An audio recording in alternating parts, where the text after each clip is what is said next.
wala na ako masyadong mabilhan. Kaya nung nakita ko siya ngayon, pumunta ako para kumuha ulit, na-miss ko. Bakit MX3 capsule, sir? Andito ka na sa Glasgow ngayon and still, yan pa rin ang choice mo na brand supplement.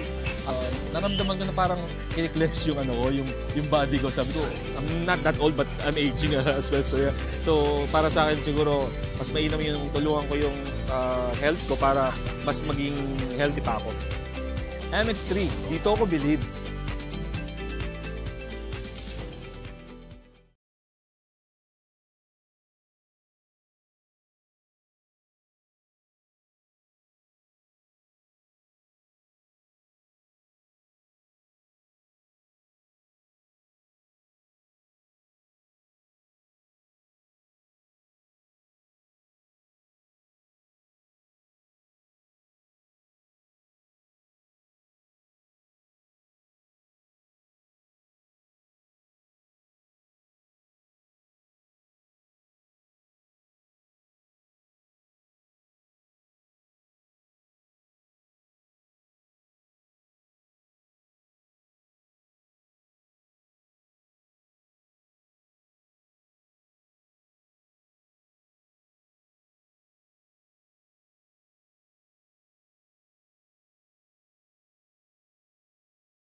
Tayo'y makinig sa drama ni Gino at Sheena.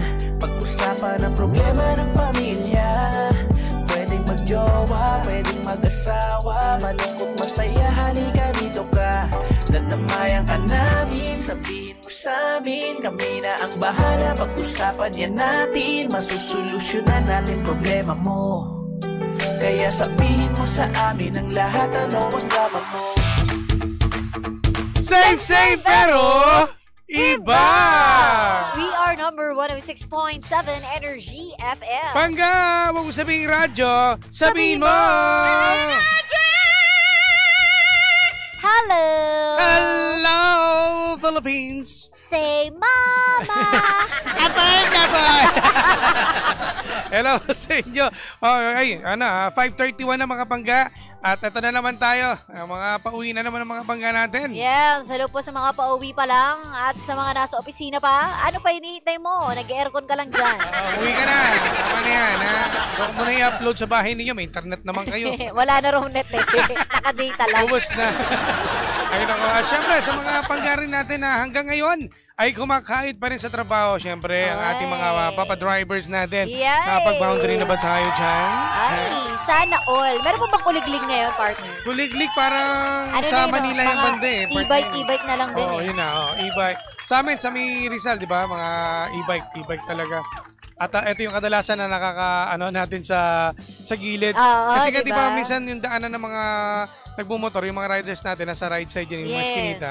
Nakakasabay nga rin. Doon na rin dumadaan yung mga e-bike eh. Minsan may nakakasabay pa ako yung mga matatanda. Tapos nakabasket pa. Kaya nagkakaroon ng away o hindi pagkakaintindihan dahil nga sa daanan, di ba? Nakakaroon ng problema. Correct. Nagkakaproblema talaga. Lalo na pag may batang makulit. Ayan. At syempre, sa lahat din ng mga panggapo natin na papauwi na at ano bang ulam? Mami, ano bang niluto mo ngayon? Ay, parang masarap ang menudo kaya kaldereta. Nako, speaking of menudo, partner, talagang kahapon mo pa hinihintay yun ha? Totoo. Di ba sinabi ko nga sa'yo kahapon, gusto ko ng menudo. Nakakamiss din talaga kasi nga medyo pagdating sa pagluluto kasi, lalo kung pares kayo nagtatrabaho, pag uwi sa bahay, ang hirap lutuin yan eh. Totoo. Diba, ang daming mga ricados, hindi katulad ng mga, adobo, prito, ganyan, mabilis lang. Correct. Alam mo kagabi, sinabi ko nga, gusto ko ng menudo, pero hindi ko na i-share kay Janong. Tapos ang weird ngayon naman, yung asawa ko naman ang may gusto ng menudo. Matutuloy na to mamaya. Akalain mo, di ba? Matutuloy na to, promise. Kasi kahapon yata, pagkaalam ko, ay pansit canton ang inyong paborito, no? Totoo. Masarap na, masarap na. Ay, pumunta kayo sa San Juan, sa Green Hills. May kainan nga ng pansit canton dyan na, di ba, alam natin pag nagluluto tayo ng pansit canton, alam natin lasa eh, di ba? Doon iba, promise. Masarap talaga. Iba Puntahan talaga. nyo yun, ha? May ibang hinahalo yata, partner. Oo, betchin. Ay, pero eto na. Ay, usapang pagkain tayo, partner. Usapang pagkain ba tayo ngayon? Oo, kasi nga, yung napag-usapan natin, no? Oo, yung drama natin for today. Kasi kanina may nakausap kami yung ating intern, no? Yes. Na banggit niya sa atin na meron kasing nangyari sa mag-asawa, no? Banggitin na ba natin yung Total trending naman kasi siya. Sige, diba? partner. Yung Jollibee paper bag story. Ganyan yung nangyari. Kasi nga, yung asawa niya ay manganganak, no? Manganganak, nasa public hospital. Yes. At syempre, ito naman si Mister ay talaga namang magdamag din nagbantay, di ba? Talagang pagod. Pagod. Ba't ba natawag partner na... Paper bag? Oo. Actually, hindi ko siya nabasa ng buo, pero parang ang pagkaka-explain kanina ni si Merut. Ang sabi ay, ang pagkakasabi nitong lalaki na yung pagkain na lang sa'yo, yung sa ospital galing. Kasi di ba meron naman talagang binibigay ng ospital. Akin tong Jollibee. Yun ang sabi. Kasi bumili kasi si Mister ng Jollibee na in-expect naman ni Mrs. na sa kanya nga, dahil nga syempre, alam natin gutom na gutom niya, pagod. Ang sabi ng mister niya, ay sa kanya pala yung pagkain na yon. Correct. At ang kakainin mo ay yung binibigay ng ospital. Oo. Napakagaling na mindset. Ang sinabi niya, ayan na lang yung sayo. Kasi kanina pa ako, gutom na ako eh. Oo. Ganon. Pero kung gano'n na mangyayari sa partner, medyo iba talaga ang datingan yan. Kasi talagang away yan. No? Ikaw ba, awayin mo? Ayun nga Eto basahin ko yung mismong sinabi. Sabi, sorry love, akin lang to. Gutom na kasi ako eh. Alam mo naman, puyat din ako sa paghihintay sa'yo. May libreng pagkain naman dyan sa ospital. Yun na lang sa'yo. Tapos sa kanya, Jabi. Diba? Eto yun, kung magbabase tayo dun sa sinabi, sorry, gutom na ako eh. Para sa akin, ang insensitive. Tama. Kasi ako, nahirapan akong manganak. At hindi biro yan Correct. Hindi biro. Unless, partner, siguro mas maganda kung sinabi nitong asawa ko na, hala, love, pasensya ka na, akin yung Jollibee kasi akala ko bawal sa'yo yung malalansa. Ayan, o kaya pagkaalam ko, kasi bawal ka pang kumain. Yes. Dahil kakatapos mo ng mga anak. Tanong muna natin sana sa doktor. Sana na-explain na maayos. Yung sa'yo na lang muna, yung sa ospital, baka mamaya ano mangyari sa'yo pag ito yung kinain mo, may lambing. O kaya pwede niya namang sabihin na, love, nagkikrave talaga ako kasi pagod na pagod ako kagabi. Gusto mo orderan na lang kita. Or siguro, or mas maganda rin ginawa siguro ni Mister, no? Na sana hindi niya lang na-take out. Kinain niya lang doon sa Jollibee. Para pag uwi niya, pagpunta niya sa ospital, mahal, kumain ka na ba? Oo. Pag tinanong ka asawa mo, ikaw kumain, kumain ako. Huwag mo na sabihin na, kumain ako sa Jollibee. Basta kumain na, huwag mong intindihin. Intindihin mo yung sarili mo. Yan, kumain ka, ganyan. Ganun sana. So, kung naipaliwanag ng maayos, maiintindihan pa natin. No? Maiintindihan ni Mixis yan. Kasi kung kunwari, kanina off-air na pag-usapan natin yan na ikaw, may karanasan ka rin na ganyan. Oo. Kasi alam mo tayo, meron din talaga tayong nagiging na-experience, no? Although kahit sa magjowa pa lang din partner di ba? Tulad nito, halimbawa, may date kayo.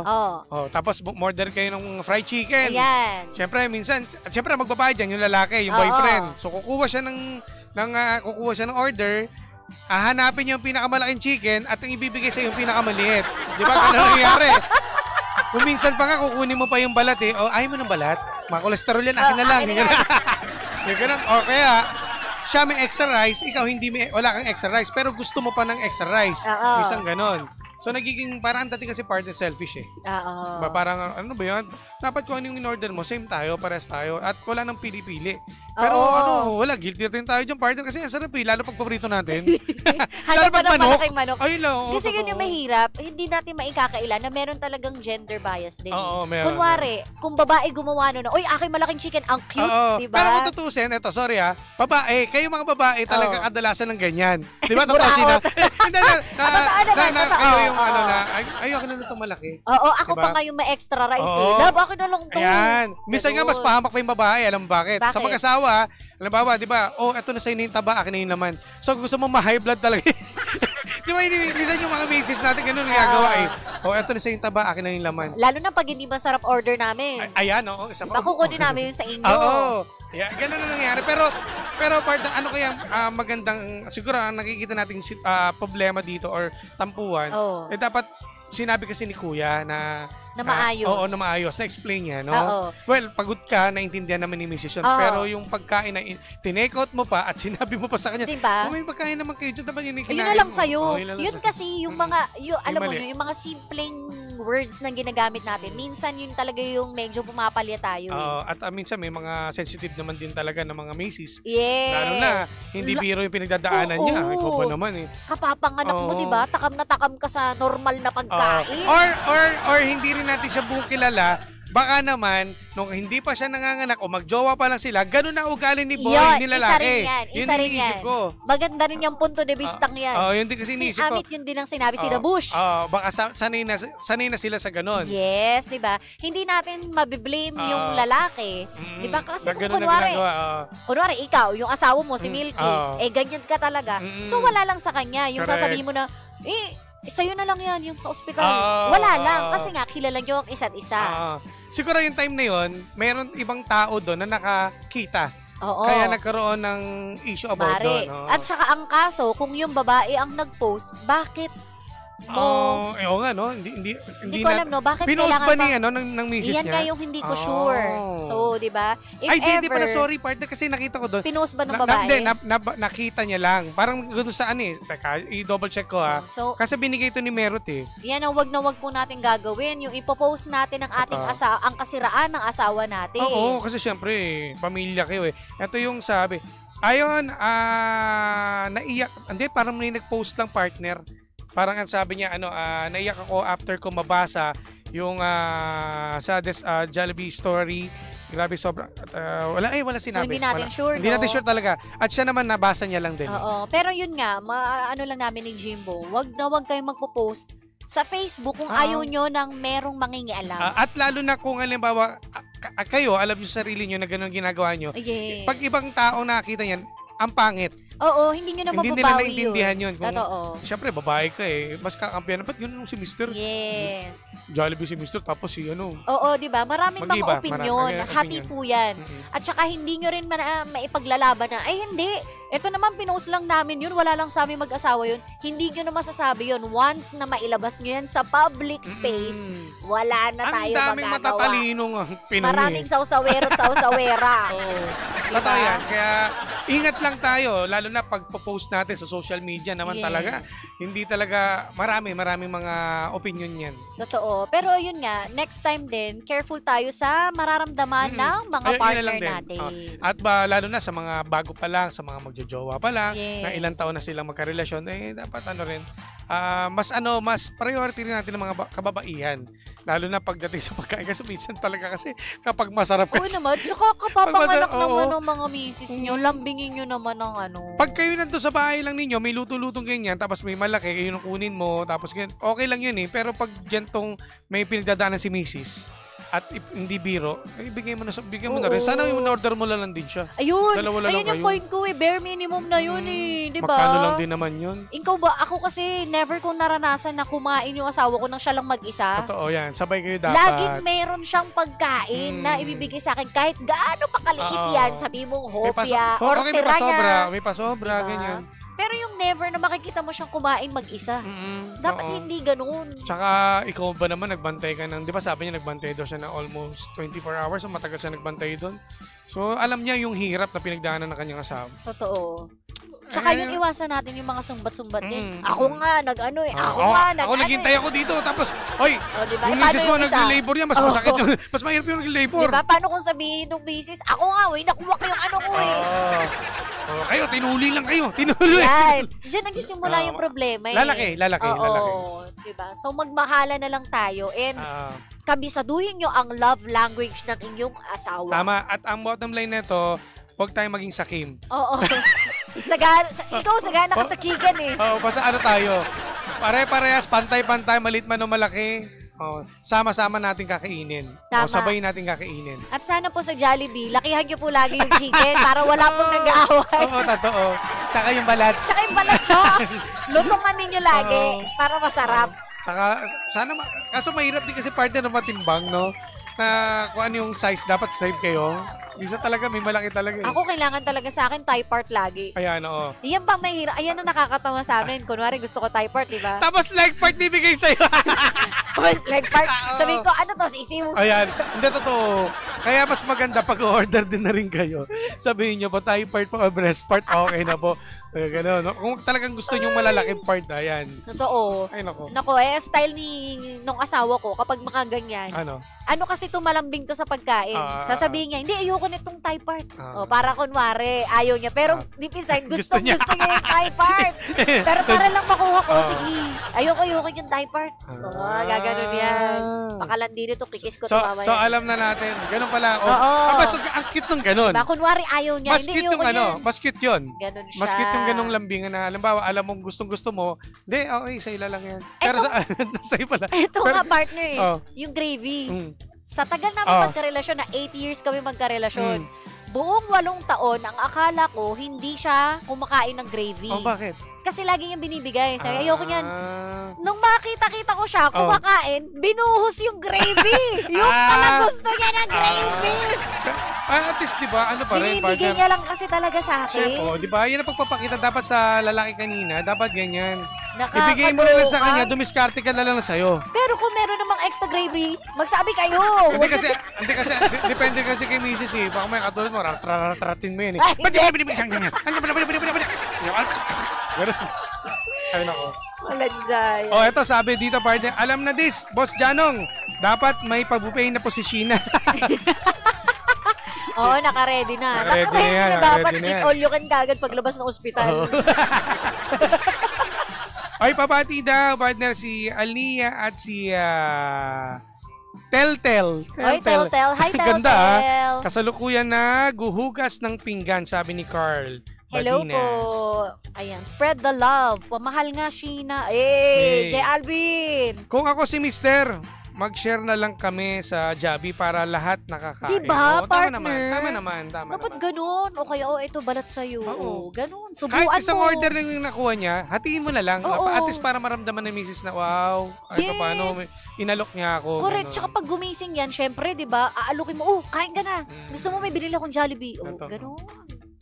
Ayan mga mister, alam nyo na. Diba? Hi, Erwin and Loha Hector. Hello. Si Chichay. Ayan. Happy birthday, Chichay. Birthday niya ba? Happy birthday. Ano ba? Happy BD? Body? Body? Happy body to. Ang ganda ng body niya. Nasaya. Can I see your body? Body! Body, B-U-D-D-Y. Body. At si Roy. Ayan, hello po sa inyo mga pangga. May nag-release na raw ng statement. Ano? Sabi kagabi. So, tingnan natin kung ano yung statement ng guy. Okay, sige. At pabatid na rin partner si Yuso Rakitero. Hi po. Na nakikinig sa atin. Pabati daw si Angelo Lacuesta na dyan sa Aroma Mamburao Occidental Mindoro. Hello po. Ayan, hello po Yuso Rakitero. Magandang hapon. Alright, so mga pangga, alam na this mamaya. Kaya pag uwi ninyo, kung ano pong masarap na kakainin ninyo, ay paghatian ninyo. I-share nyo ha. Subuan mo si Mrs. Ayan. At susubuan ka rin. Ay, nako. Susubuan, hindi susubuin. Magsusubuan kayo ng masasarap na pagkain ngayong araw ng Martes. Ay, nako. Dahil dyan, maraming salamat sa inyong lahat mga panggat. Bukas ulit magdadramahan tayo. Tomorrow is Wednesday. Ay, grabe naman, partner. Miyerkules na ba? Yes. Ay, nako, bilis. Sana Friday na. Happy Tuesday sa inyo mga pangga. Ingat po ang lahat at magandang hapon. Magandang hapon, Pilipinas. Panibagong drama na naman ang hindi natin nasolusyonan pero ating napag-usapan. Kaya masasabi ng Jim si Janay, anong drama mo? Tundok lang mga pangga and don't forget pala to like, follow, and share Sheena1067. At sa akin po, DJ Jimbo. Yan. Meron ka pa mabatiin? May mabul pa yata partner sa live. Sino? Ayan, pa-shoutout po mga Lodi from work pauwi na mamaya-maya. Sabi ni Huyera Comar Noel. Si Noel. Si Erwin Rica Frente. Tsaka yung lalaki sa Jabi paper bag story, may side. Ayan pala, sinabi sige, nito. Sige, mamaya titignan namin yan. Sige. Alright, sige. Okay. Tabay. Tutok lang. Nakasama at nakapiling ninyo nag-iisang pabebot na si Sheena. At ang inyong Jimbolicious DJ na si Jimbo. Dito lang yan sa programa. Anong drama mo? Na Same pero iba! We are number 106.7 Energy FM. Panggawang sabing radyo sa Mima!